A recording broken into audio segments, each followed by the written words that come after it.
Bonjour à tout le monde, bienvenue à notre webinaire CNCH.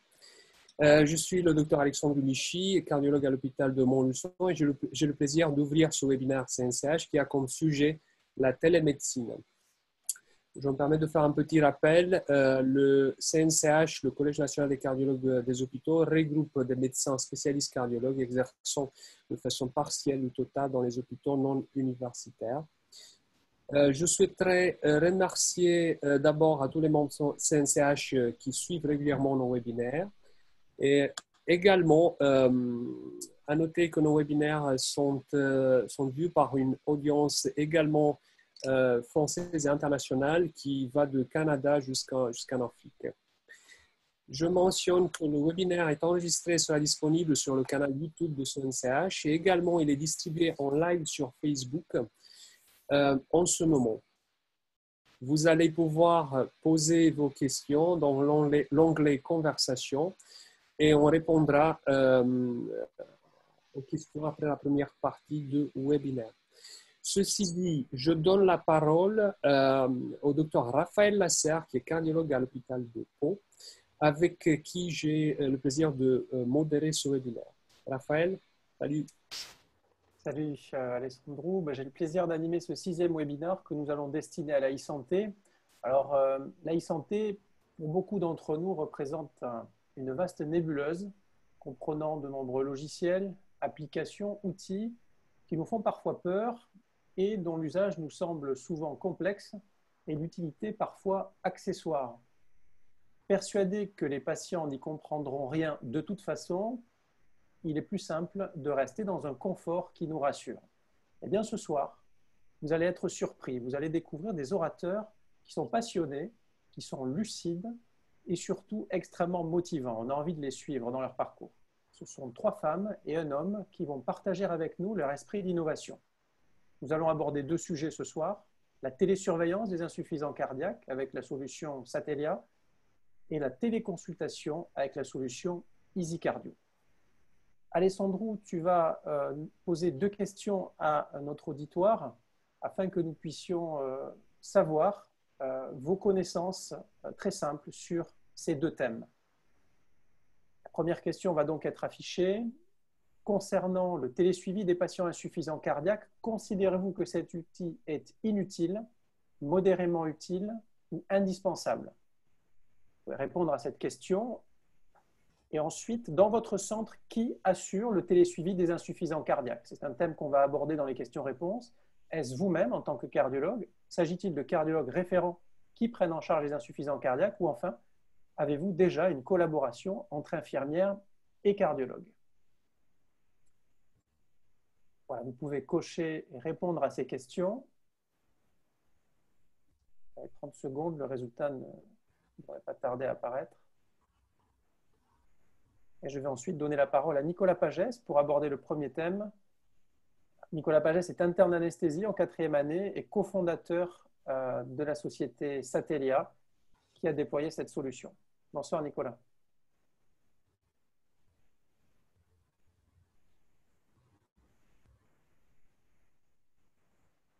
Voilà, alors on a déjà les réponses qui sont apparues. Un quart d'entre vous considère que la télésurveillance des insuffisants cardiaques a un rôle modéré. Pour 3 quarts d'entre vous, c'est indispensable. Donc, on a déjà un auditoire qui est convaincu, qui s'est présenté à nous ce soir. Et dans votre centre, et ça, c'est quelque chose de très important, on voit que plus de la moitié d'entre vous avaient déjà une collaboration avec vos infirmières. Et donc, il y a déjà un travail préalable, on peut penser, qui a déjà été mis en place. Certains cardiologues font le travail tout seuls pour un quart d'entre vous. Nicolas, je te laisse prendre la suite. Parfait. Merci Raphaël, merci pour l'invitation. Et je trouve ça très intéressant aujourd'hui de proposer un webinaire et de faire intervenir 3 collègues qui font partie des premières personnes à avoir suivi Satellia. Alors Satellia, c'est quoi? Satellia, c'est un projet co-développé avec le CHU de Bordeaux qui concerne principalement la télésurveillance de l'insuffisance cardiaque. Aujourd'hui, Satellia, c'est majoritairement présent en Nouvelle-Aquitaine, en Île-de-France et dans l'Est. À peu près 125 à 130 centres et 1800 patients télésurveillés. Satellia, notre objet, c'est de développer des outils qui simplifient le quotidien des collègues et qui permettent de prendre de meilleures décisions. Plutôt que de vous faire une démonstration de l'outil aujourd'hui en un temps restreint, on a préféré donner la parole à 3 femmes qui sont utilisatrices, une personne qui est hospitalière, une personne qui est libérale et une personne qui est infirmière de pratique avancée en hôpital de jour. Et je vais laisser la parole immédiatement au professeur Marie-France Seronde du CHU de Besançon. Marie-France, c'est à toi. Je te laisse partager tes slides si tu le souhaites.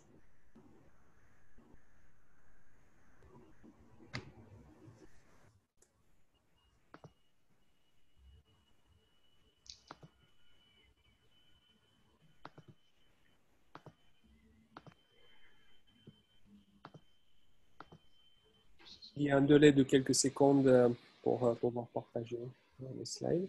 Mais ça va arriver.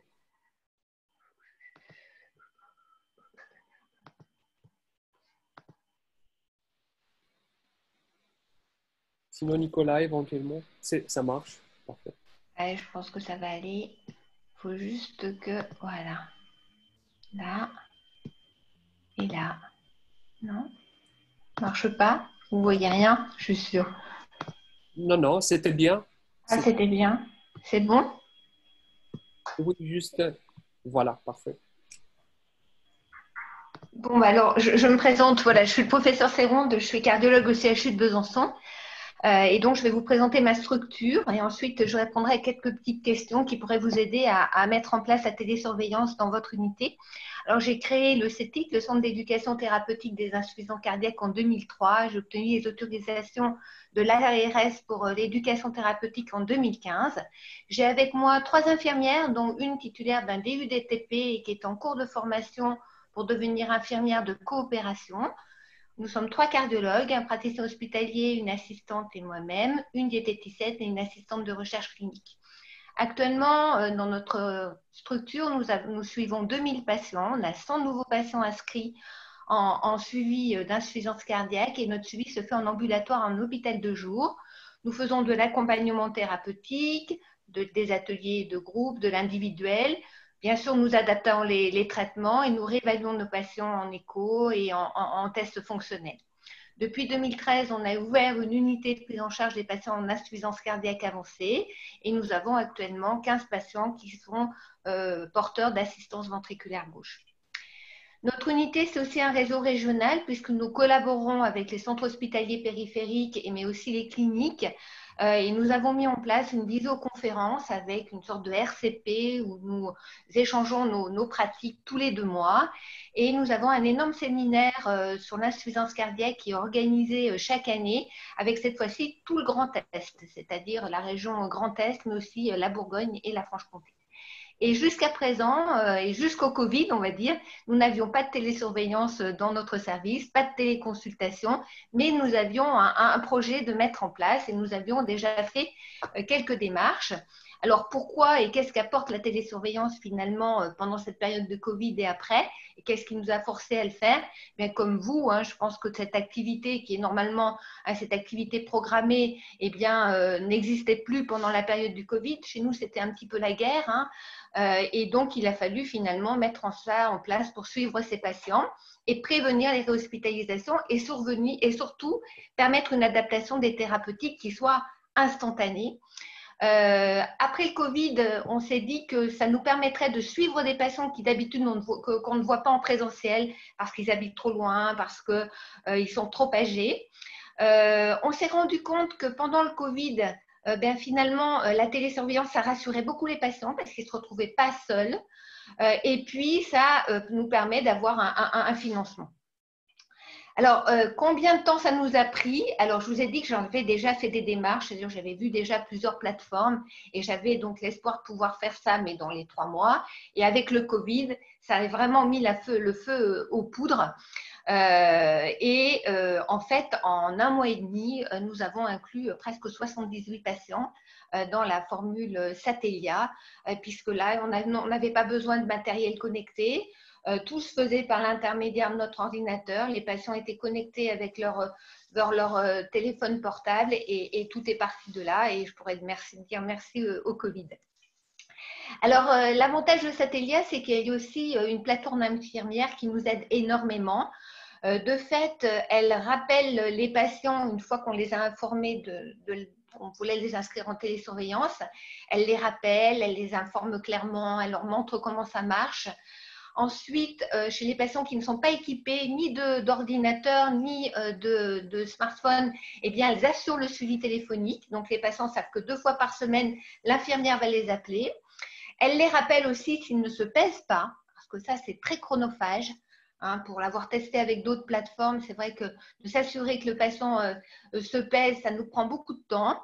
Vous avez là aussi la possibilité, là je pense aux cardiologues qui sont en cabinet, eh bien, vous pouvez aussi faire de l'éducation thérapeutique puisque les infirmières peuvent le faire à votre place.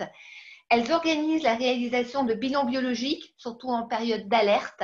Elles demandent en urgence le prélèvement à l'infirmière et au laboratoire, ce qui est très utile.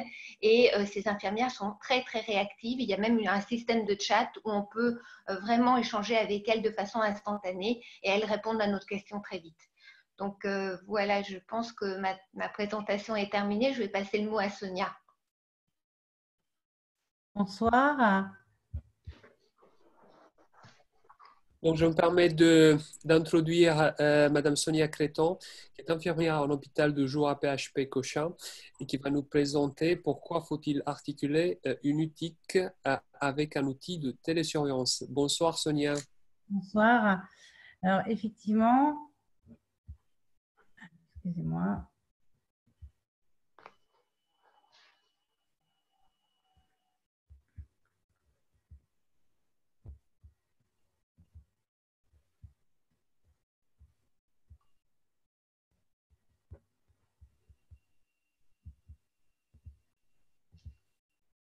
Bon, je n'arrive pas à envoyer ma slide.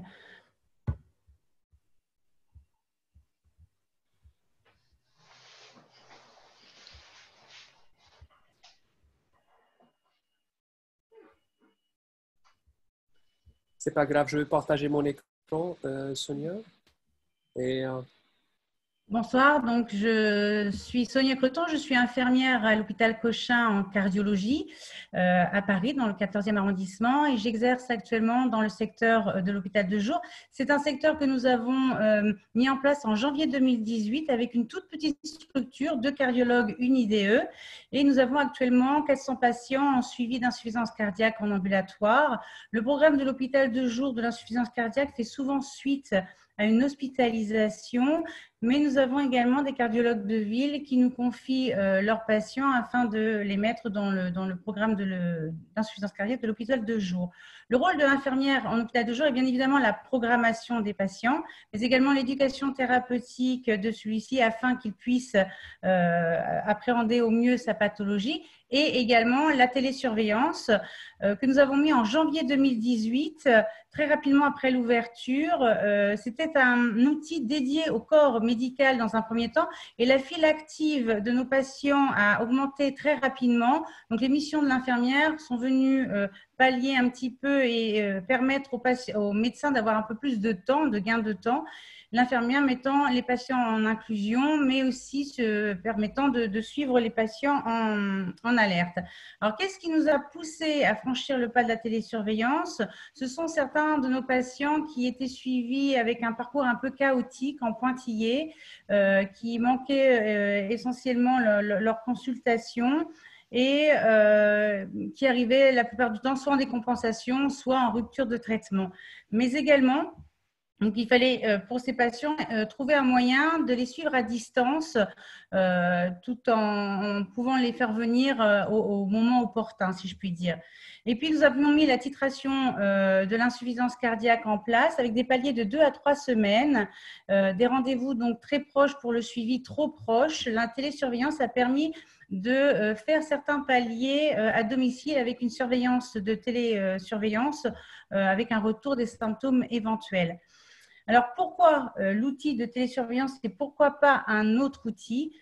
La télésurveillance est un outil supplémentaire sans avoir de personnel supplémentaire en ayant un suivi optimisé du patient.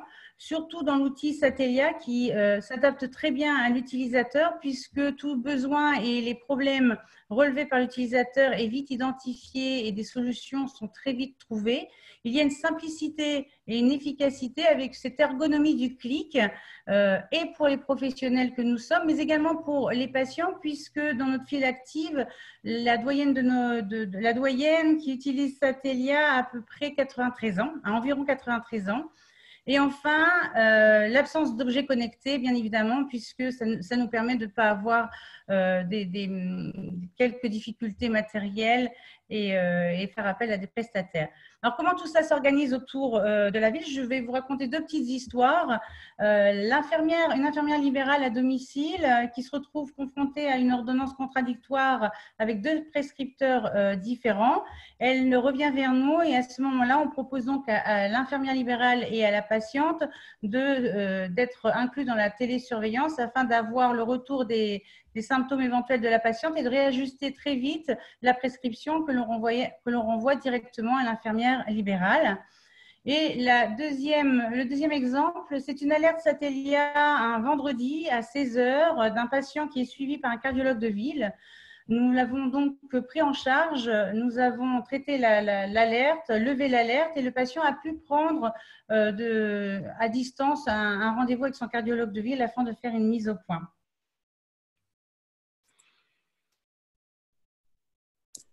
Merci beaucoup Sonia, pardon. C'est très intéressant. J'ai le plaisir de donner la parole au docteur Florian Barrio, qui est cardiologue libéral, groupement de la côte basque, qui va nous présenter une innovation au quotidien. Bonjour Florian. Bonjour.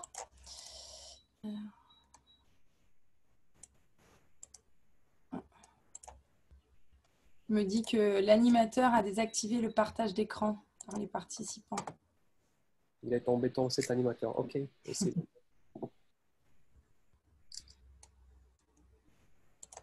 C'est bon.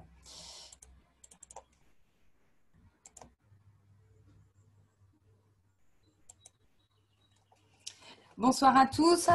Donc, merci à vous de me donner la parole pour partager notre expérience.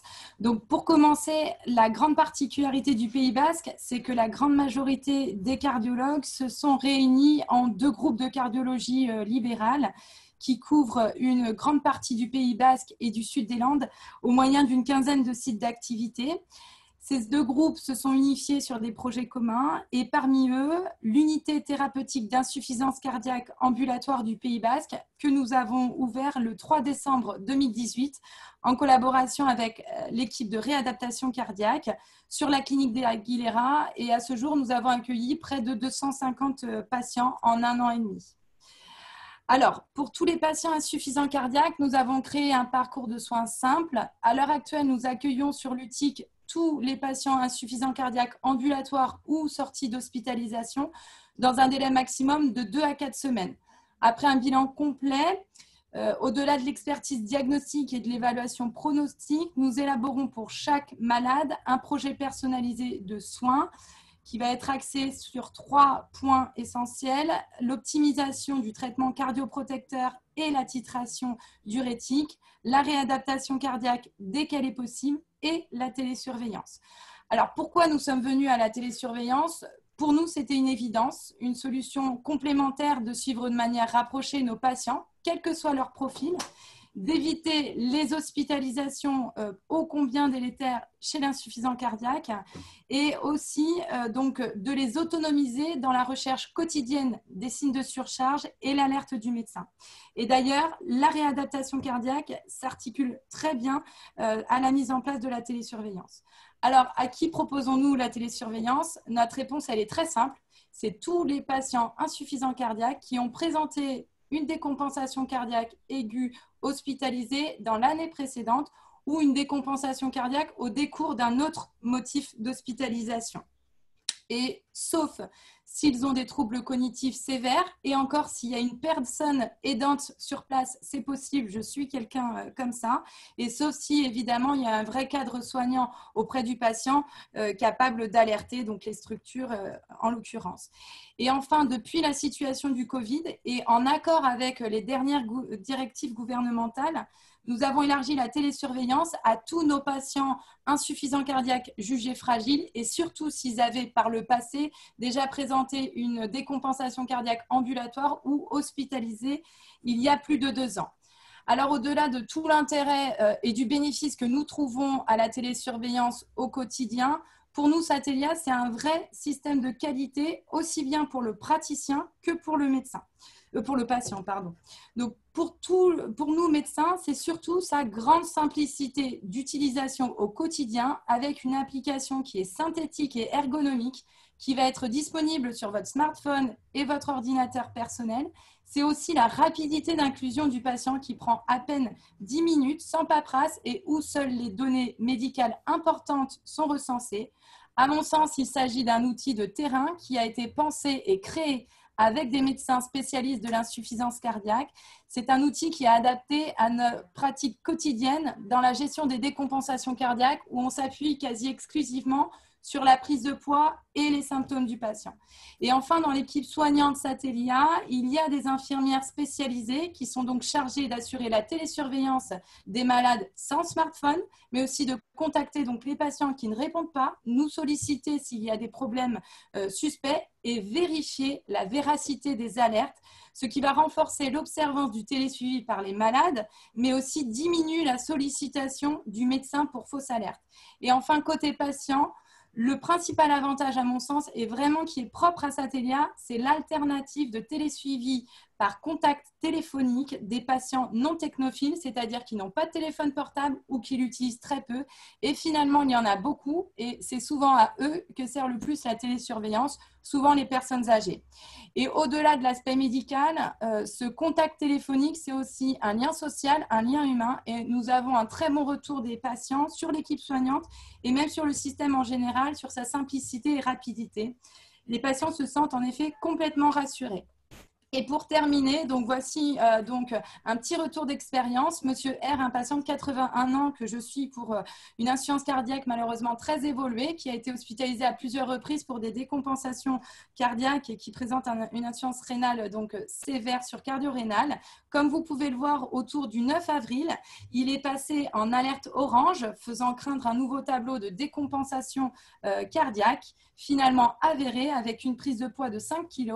Je l'ai géré exclusivement au moyen de la téléconsultation, d'abord en m'assurant évidemment de l'absence de signes de gravité clinique, et puis en majorant d'abord la dose de l'Azilix, et puis dans un second temps, j'ai ajouté de l'Ezidrex devant la persistance des signes de surcharge, et finalement son évolution a été favorable avec un retour à l'état compensé en zone verte, ce qui a permis donc évidemment d'éviter une hospitalisation, mais également une consultation physique, surtout dans le contexte actuel.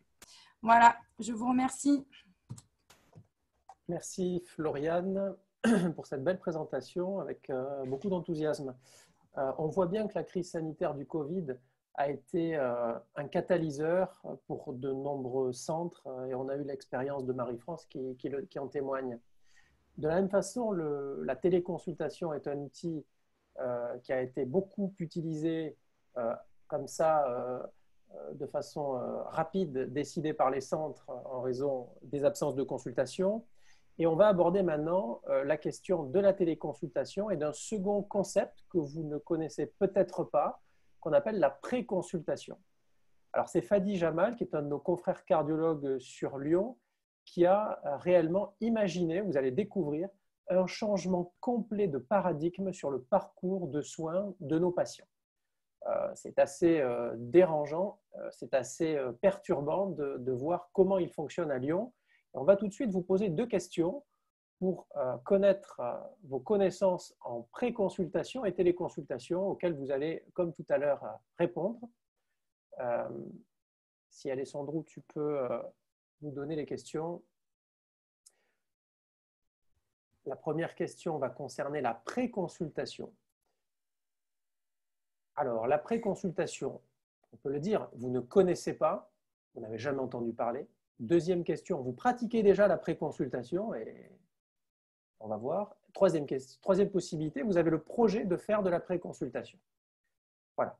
Donc, vous allez répondre à cette question sur la pré-consultation. Ensuite, sur la téléconsultation. Vous pouvez dire que vous la pratiquiez déjà avant la crise sanitaire ou bien vous pratiquez la téléconsultation depuis la crise sanitaire via votre téléphone.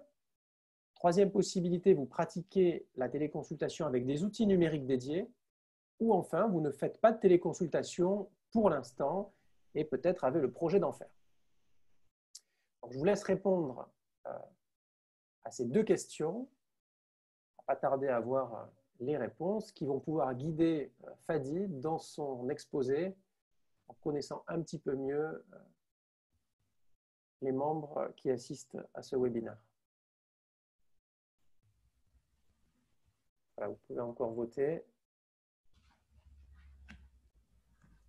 Alors, 2/3 d'entre vous ne connaissent pas la préconsultation et donc c'est tout l'enjeu de Fadi qui va pouvoir développer ce thème qui est vraiment son thème de prédilection, je pense.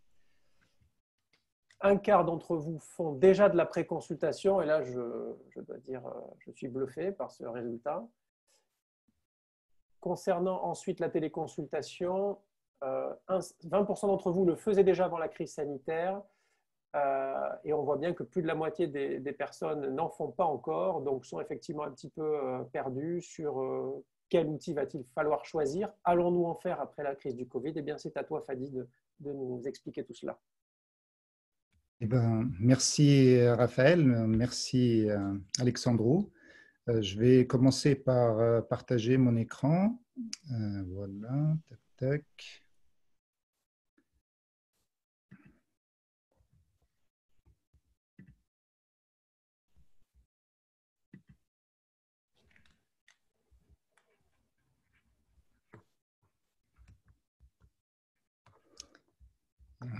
Est-ce que vous voyez mon écran? Alors, on voit ton écran, mais il est flouté, je ne sais pas. Ah, je vais essayer à nouveau.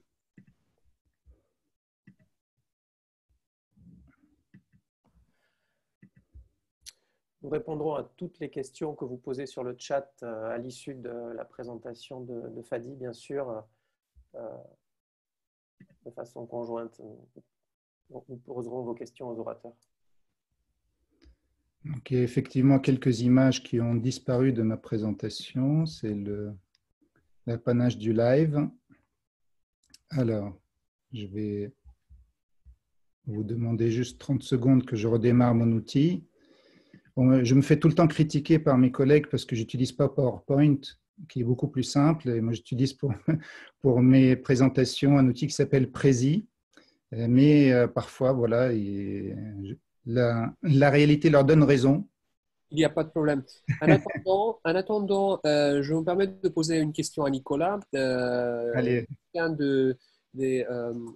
Les participants nous posent la question, est-ce que l'application Satellia est payante, Nicolas? Alors non, en fait, l'application Satellia est gratuite. Pour être plus exact, elle est prise en charge à 100% par la Sécurité sociale.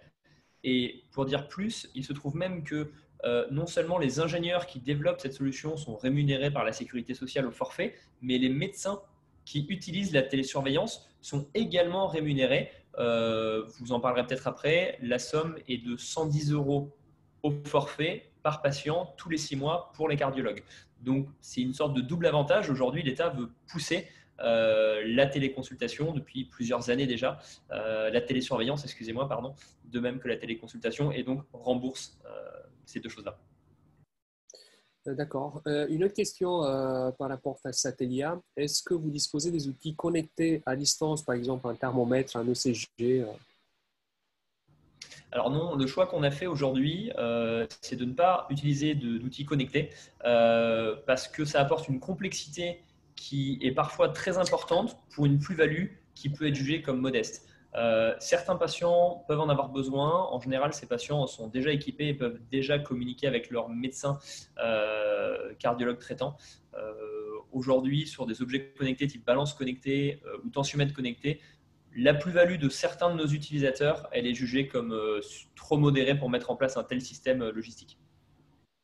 Je te remercie. Alors, Fadi a réglé son problème. Alors, là, il y a quelques images qui ne vont pas peut-être apparaître, mais est-ce que vous voyez le logo du collège du CNCH? On voit ta présentation. À gauche, ici, Cardio PresMed et à droite, pour essai Cécile. Ah, d'accord. Donc, OK. Donc, je vais… hop.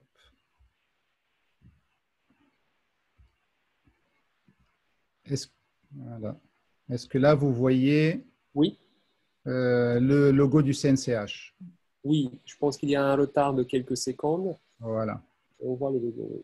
Bon, bah, écoutez, on va commencer. C'est l'essentiel, c'est le contenu. J'espère qu'il y aura malgré tout quelques illustrations qui vont être un petit peu plus explicatives.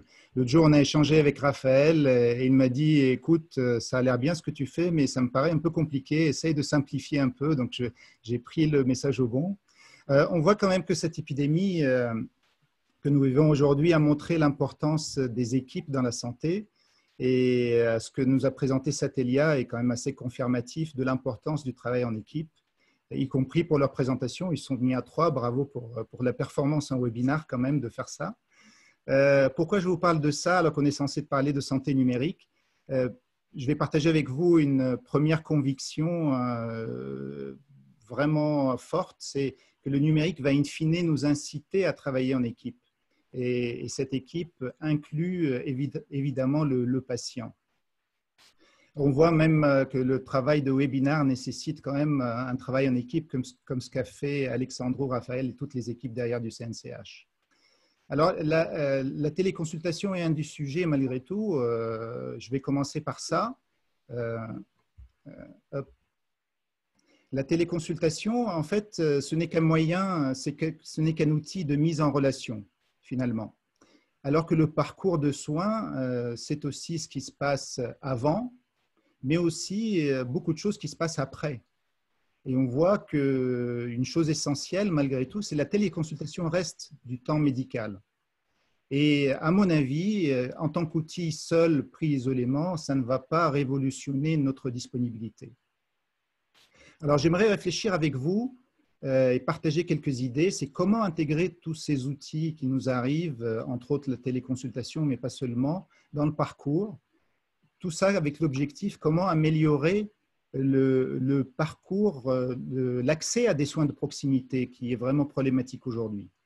Et comment aussi repenser la coordination et la relation entre la ville et l'hôpital. D'autant plus dans une spécialité comme la nôtre qui devient de plus en plus technique. Alors, ce qui est essentiel pour moi, c'est de bien préparer la consultation ou la téléconsultation. Et c'est toute l'idée de faire une pré-consultation. Comme son nom l'indique, c'est tout ce qui va se passer avant la rencontre avec le médecin, et que ça concerne le recueil des données, l'analyse, ou même on commence déjà à prendre des décisions sur les datas qu'on peut récupérer avant. Alors, pourquoi c'est essentiel? Vous voyez ici ce qu'on vit aujourd'hui. La réalité des choses, c'est que l'accès aux soins et le délai d'attente de consultation devient quand même de plus en plus incompatible avec une médecine de qualité. 61 jours, c'est le délai moyen d'attente pour la moyenne nationale en France en 2019 pour rencontrer un cardiologue.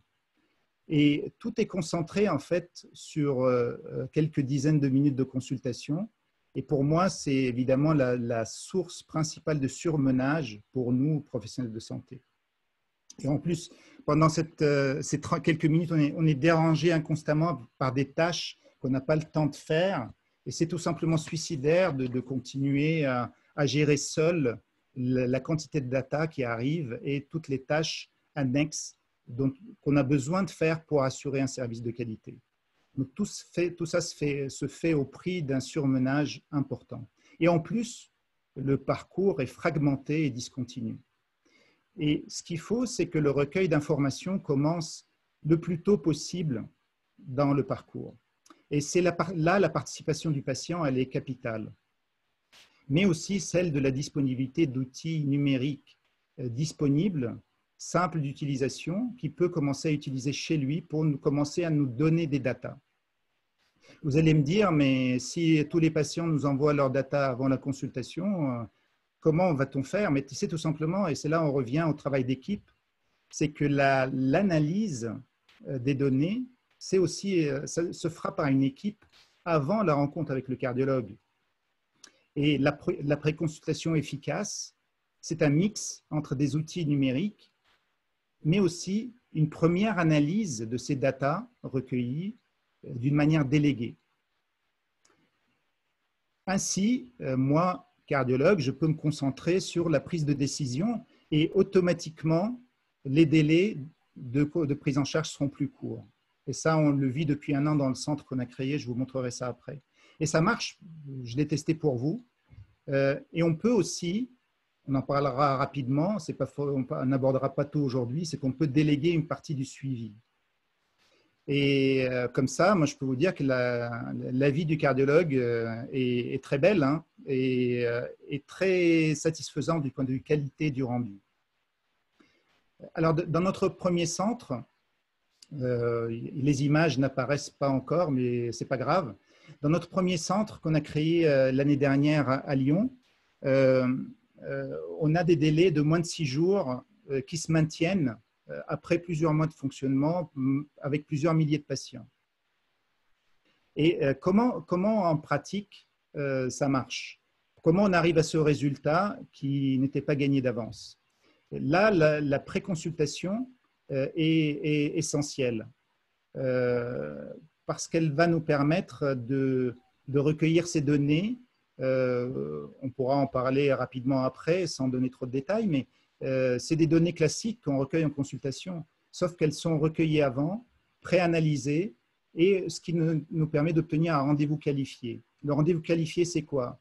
Ça nous permet, avec des données qui nous permettent de déterminer le niveau de risque, le délai optimal de prise en charge, et aussi le type d'examen qu'on doit prévoir pour les patients. On va quand même aller un petit peu plus loin que la préconsultation pour montrer que c'est vraiment l'ensemble du parcours qu'il faut repenser, et pas seulement ce qui se passe avant, mais aussi ce qui se passe pendant la prise en charge. Et chez nous, dans le centre, en tout cas, il y a une liste de travail qui est créée en amont à partir de ces rendez-vous qualifiés.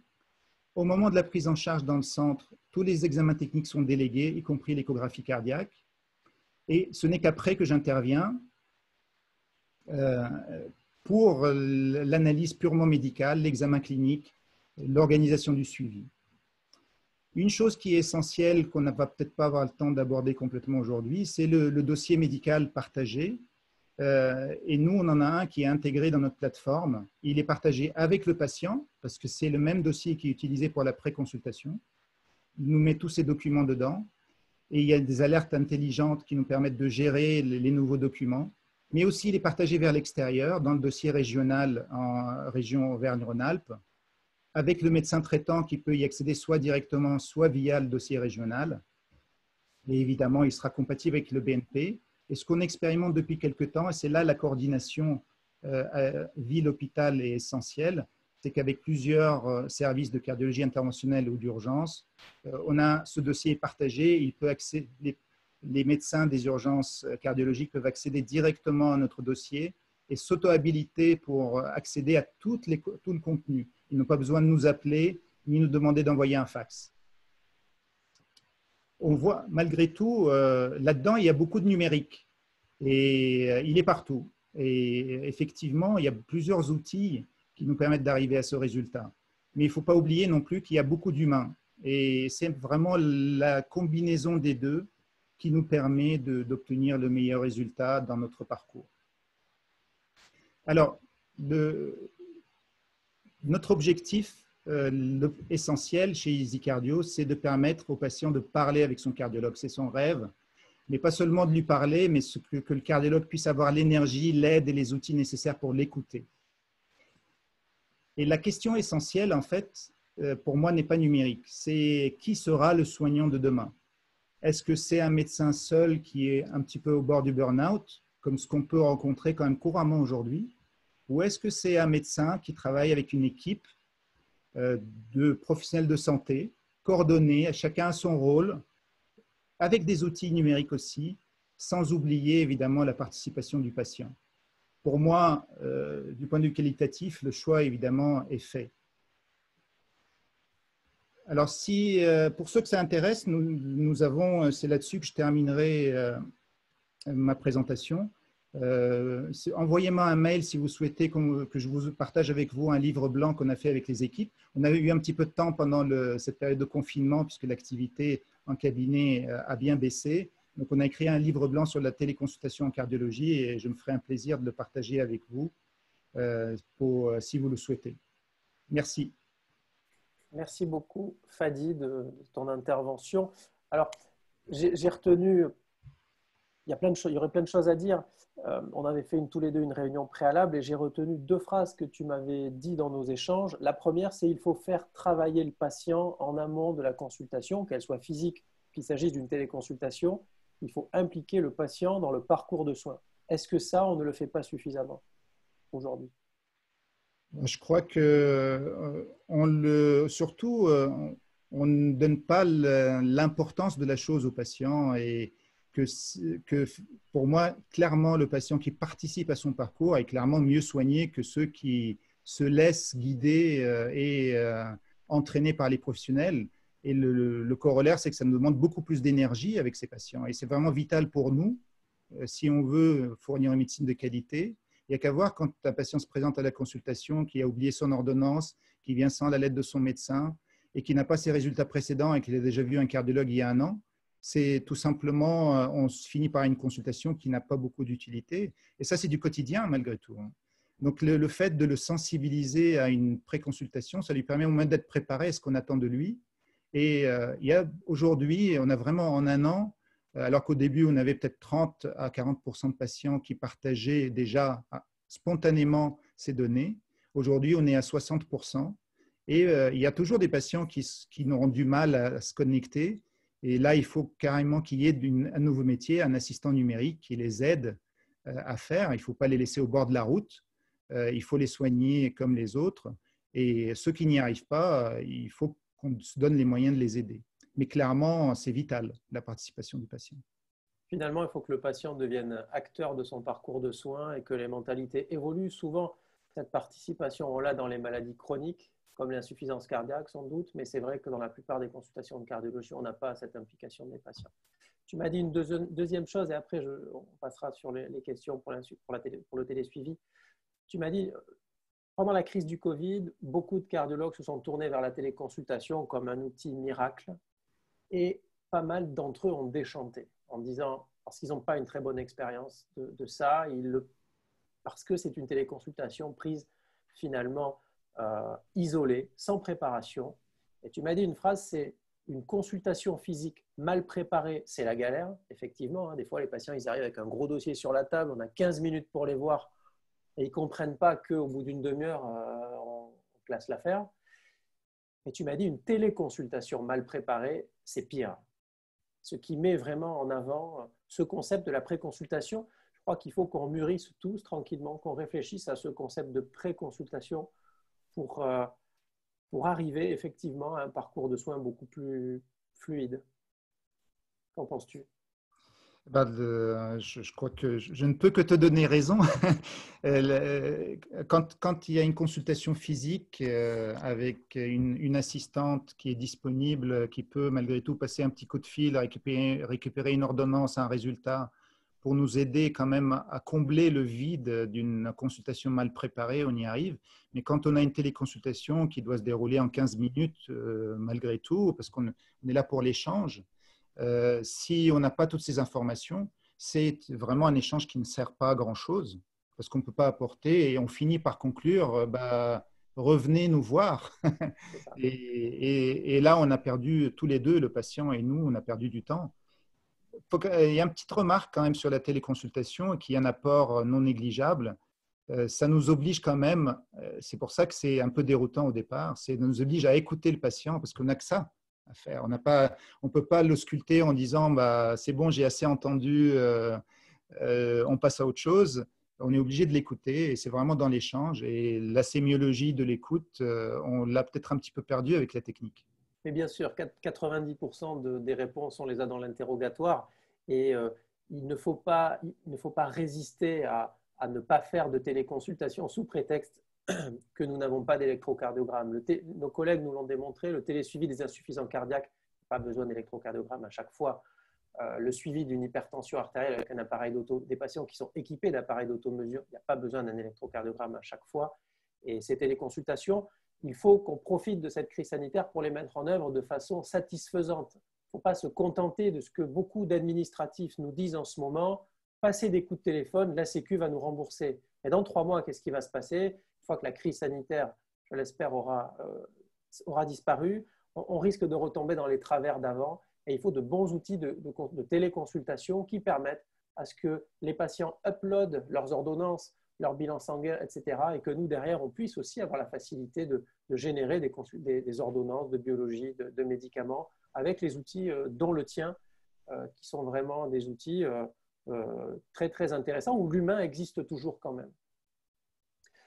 Si vous êtes d'accord… L'humain est indispensable. L'humain est indispensable, vraiment insister là-dessus. On va maintenant poser des questions. Alessandro, est-ce que tu as des questions à poser à nos oratrices? Merci Raphaël, merci Fadi, une présentation excellente. Alors, j'aurais 3 questions pour l'équipe Satellia. Notamment, alors pour professeur Serond, une question, surtout concernant le temps de mettre en place la téléconsultation dans un service. Combien de temps ça prend effectivement? Alors, de mettre la télésurveillance en place.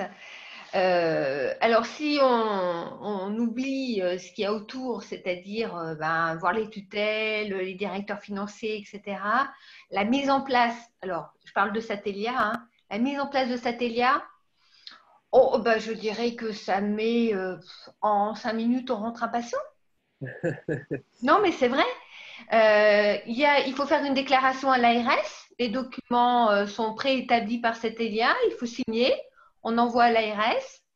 Et puis ensuite, on n'a plus qu'à installer le petit logiciel sur son ordinateur ou sur son téléphone portable. Et puis, on rentre le nom du patient, on rentre ses antécédents, on rentre son poids de base, on rentre son BNP, on rentre sa fraction d'éjection, et puis son numéro de téléphone. Et puis voilà, c'est fait. Non, c'est vraiment… franchement, moi, je m'y suis mis très, très vite. Hein, très, très vite. Alors, pour mon administration, le Covid m'a aidée puisque j'ai mis un mail à ma directrice en lui disant, voilà, mes patients en insuffisance cardiaque sont en difficulté. Je ne vais plus les voir pendant près de 3 mois. Il faut faire quelque chose. Elle m'a dit tout ce qu'il ferait, tout ce que je pourrais faire, je le ferai. En 24 heures, elle m'a signé les documents et c'était parti. Donc, ça a été vraiment très, très, très vite. Moi, j'étais vraiment surprise et je me suis dit, on aurait été peut-être dans une période plus calme, on aurait mis beaucoup plus de temps pour le faire, quoi. Hein. Mais là, non, franchement, ça va très, très vite. Super. Et concernant la facturation des actes, comment ça se passe? Alors là aussi, Satellia s'occupe de tout. Donc, en fait, il faut faire une ordonnance qui est déjà préétablie à l'avance. Hein, donc, une ordonnance pour la télésurveillance pour 6 mois. Et ensuite, il faut envoyer tout ça à la Sécu. Et puis ensuite, voilà, Satellia ou la unité de télésurveillance est rémunérée, l'hôpital est aussi rémunéré. Et en cabinet, c'est la même chose. Je pense que Floriane peut répondre. C'est exactement la même chose. Voilà. Oui, du côté du cabinet, en fait, après, je pense que ça dépend de chaque logiciel et manière de fonctionner de chaque cabinet, mais c'est très simple. En fait, c'est vrai que sur Satellia, ils ont sur leur logiciel en fait la liste des patients donc qui sont inclus, et puis on voit en fait donc au bout de 6 mois, on a une alerte pour nous dire qu'il faut facturer donc le patient de la télésurveillance. Et donc moi, j'utilise sur notre logiciel donc du Pays Basque, j'ai même pas besoin de voir le patient en visu, je fais en mode dégradé sur la carte vitale, et après ce qui nous permet d'envoyer directement les données à la CPAM et d'être facturé. Donc c'est très simple, vraiment ça prend pareil 5 minutes, hein. Il n'y a pas de problème pour ça. J'avais une question pour Floriane justement, puisque tu as pris la parole. Dans nos échanges préparatoires, on a parlé du suivi de ces patients avec les outils qu'amène, les informations qu'amène cet outil, le poids, les symptômes. Et tu nous as expliqué quelque chose, moi, qui m'a un peu surpris et qui m'a donné à réfléchir, c'est la notion de titration des médicaments. C'est-à-dire que tu nous as expliqué, et je pense que tu peux le faire maintenant, que tu es capable de titrer des médicaments chez un insuffisant cardiaque sans forcément avoir une consultation physique. Ça, c'est assez quand même novateur. Après, oui, ça c'est aussi, je pense que c'est l'expérience de terrain à travers ma formation. J'ai été chef de clinique donc sur Bordeaux où on nous a appris qu'il fallait titrer les traitements même sans regarder les chiffres tensionnels et uniquement donc sur la symptomatologie des patients. Et en effet, et c'est tout l'intérêt aussi de monter ces unités de thérapeutique d'insuffisance cardiaque en collaboration avec les cardiologues traitants. C'est vrai qu'on connaît ces malades et puis du coup grâce à cette télésurveillance, mais moi je m'appuie uniquement en fait sur les symptômes des patients et un petit retour d'expérience, on a eu une dame d'une 50aine d'années qui est arrivée sur un tableau de choc cardiogénique donc il y a à peine un mois avec la découverte d'une cardiopathie extrêmement avancée qu'on a même transférée à Bordeaux parce qu'elle était instable. Finalement Bordeaux a réussi à mettre les traitements à toute petite dose, elle est directement partie en réadaptation cardiaque et je la suivais de très près et j'ai monté tous ces traitements par téléphone en lui demandant de monter les doses de traitement et en collaboration avec l'équipe de réadaptation qui a fait un super boulot. Et je m'appuyais sur ses symptômes. Elle n'avait aucun symptôme, donc j'ai monté les doses. Et en un mois, cette dame qui était gravissime, elle est à dose maximum de tous les traitements, notamment l'Entresto. Donc c'est vraiment une belle réussite et il n'y a pas de retard de prise en charge du coup.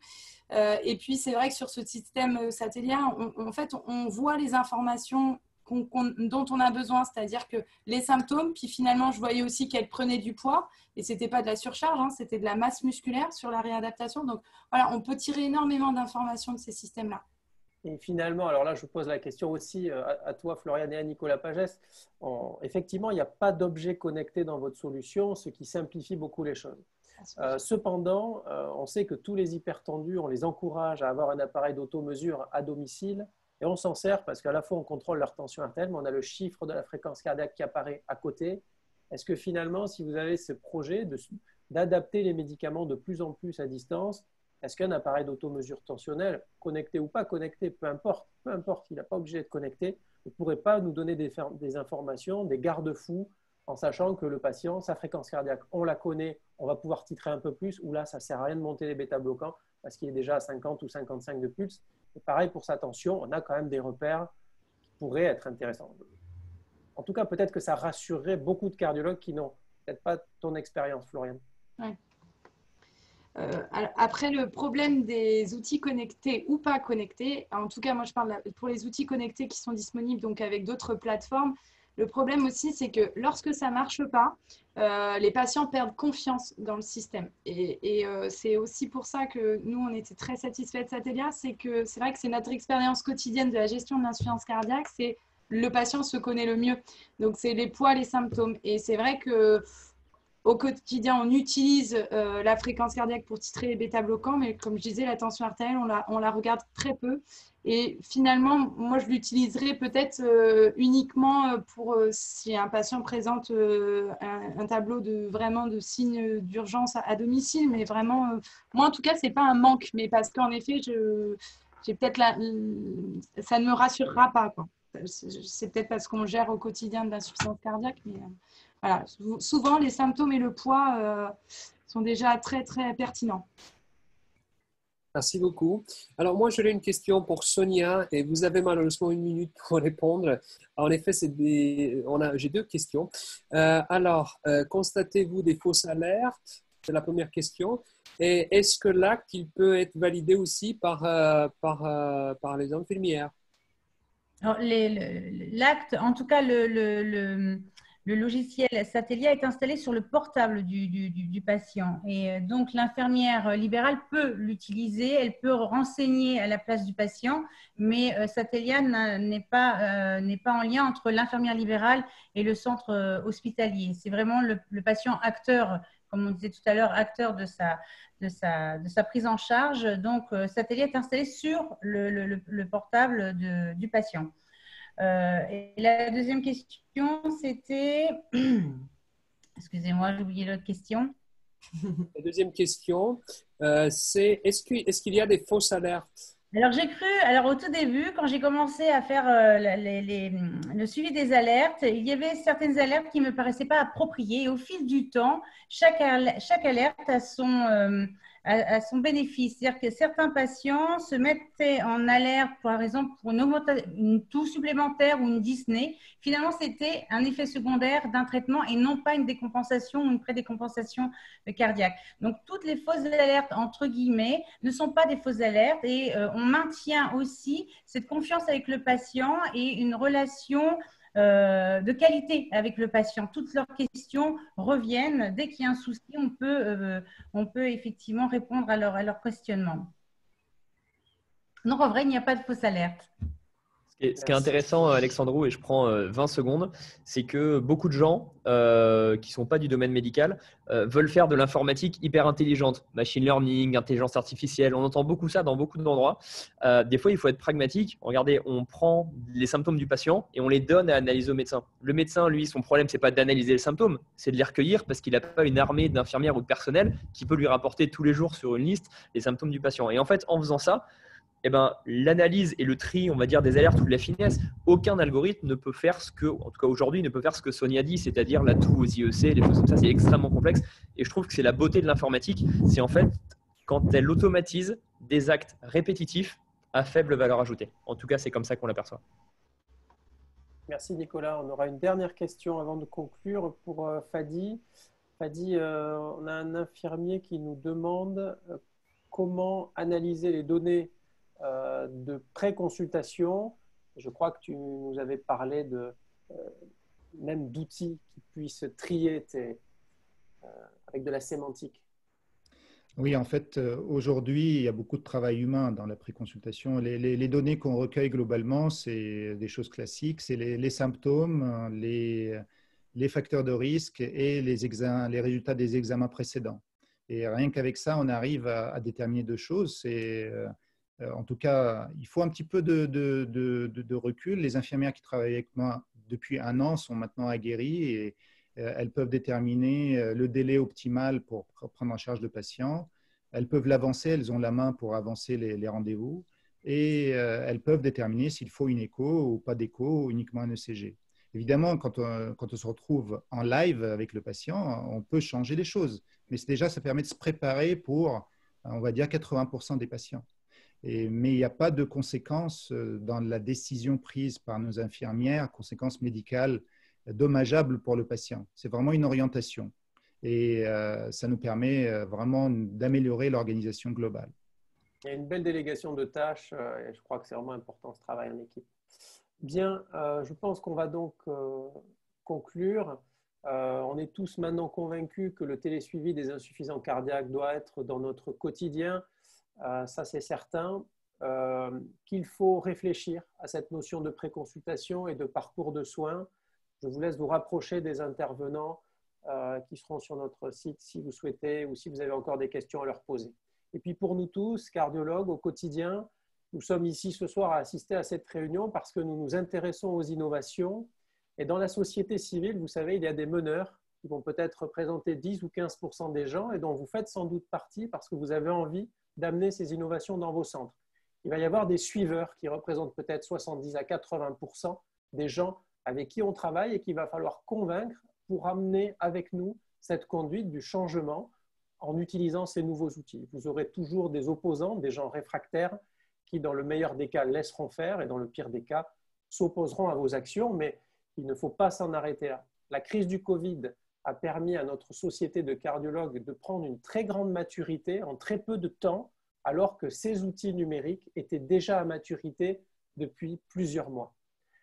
Voilà, donc je passe maintenant la parole à Alessandro qui va conclure ce webinaire en e-santé. À bientôt. Merci beaucoup, Raphaël. Alors, on souhaiterait remercier à tous les participants à ce webinaire. Moi et Raphaël, on souhaiterait remercier également à tous les orateurs qui aujourd'hui ont été d'exception. Également, on souhaitait remercier aux membres de la cellule de communication de CNCH, aux membres du bureau de CNCH, Dr Franck Albert, le président CNCH, et également à Madame Émilie Gué pour son aide précieuse. Alors, le webinaire sera disponible sur YouTube comme enregistrement à partir de ce jour ou demain. Également, vous pouvez suivre les actualités CNCH sur le compte social media Twitter, Facebook et LinkedIn.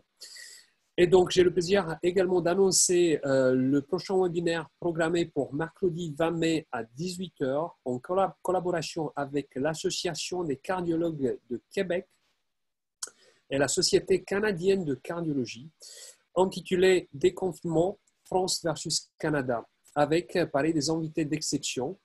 Notamment, le webinaire sera modéré par les Dr Franck Albert, qui est le président de CNCH, et le professeur Annick Ducharme. Et on aura comme invité le docteur Arsène Basmadijan, qui est le président de l'Association des cardiologues de Québec, docteur Bernard Quentin, un autre cardiologue canadien, et le professeur Patrick Jordan, qui est le directeur médical de la plateforme Covidom France. On vous remercie pour votre participation et on vous souhaite une excellente soirée. Au revoir. Merci à tous. Merci. Bonne journée.